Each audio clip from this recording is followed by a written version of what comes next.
Hi, this video will be about the distance between pitches and accidentals.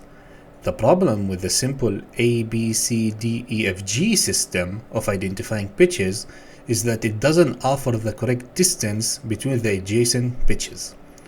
It was a problem when those were assumed to be the only available pitches, but led to the national complexity when it later became desirable to insert pitches between the original notes. As an example, the distance from the note B to C isn't the same distance of the notes from A to B. Alphabetically they are. Music doesn't work this way. When you look at the keyboard, you see the result of this situation. Because the distance between B and C and E and F are smaller.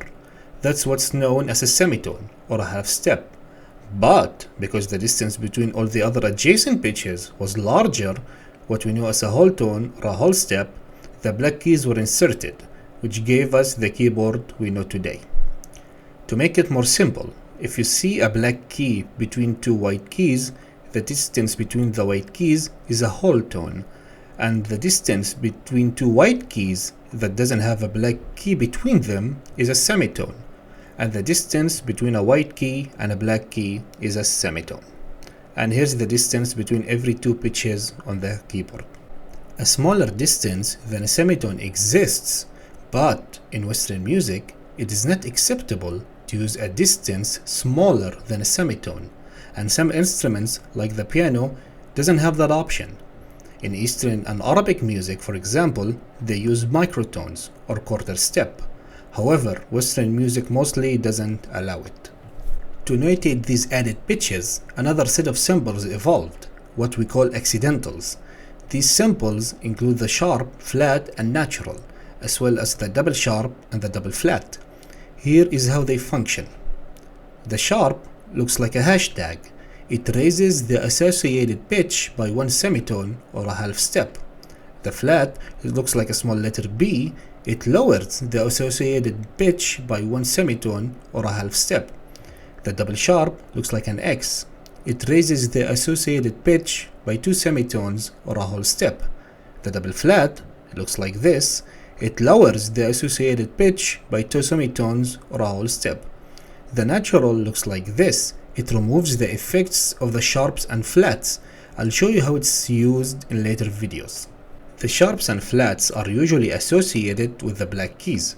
For example, when you play the note A sharp or D sharp, you play a black key, because it's a semitone away from the natural pitch. But what happens when you're required to play the note B sharp? A semitone away from the white key B, there is the white key C, and that's what we know as enharmonic. The enharmonic is basically when two pitches that are noted differently but played on the keyboard using the same key. For example, the A sharp and the B flat are said to be enharmonic because they're the same note. It's mostly avoided when writing music, but it would be useful in some cases. And here's the list of enharmonics. And that gives us a total of 12 notes, and here they are. But if you use microtones instead of semitones, you'll get more notes. You'll end up with 24 notes instead of 12.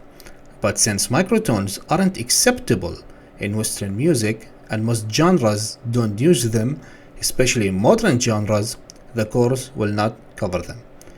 Microtones are mostly associated with old Eastern and Arabic music.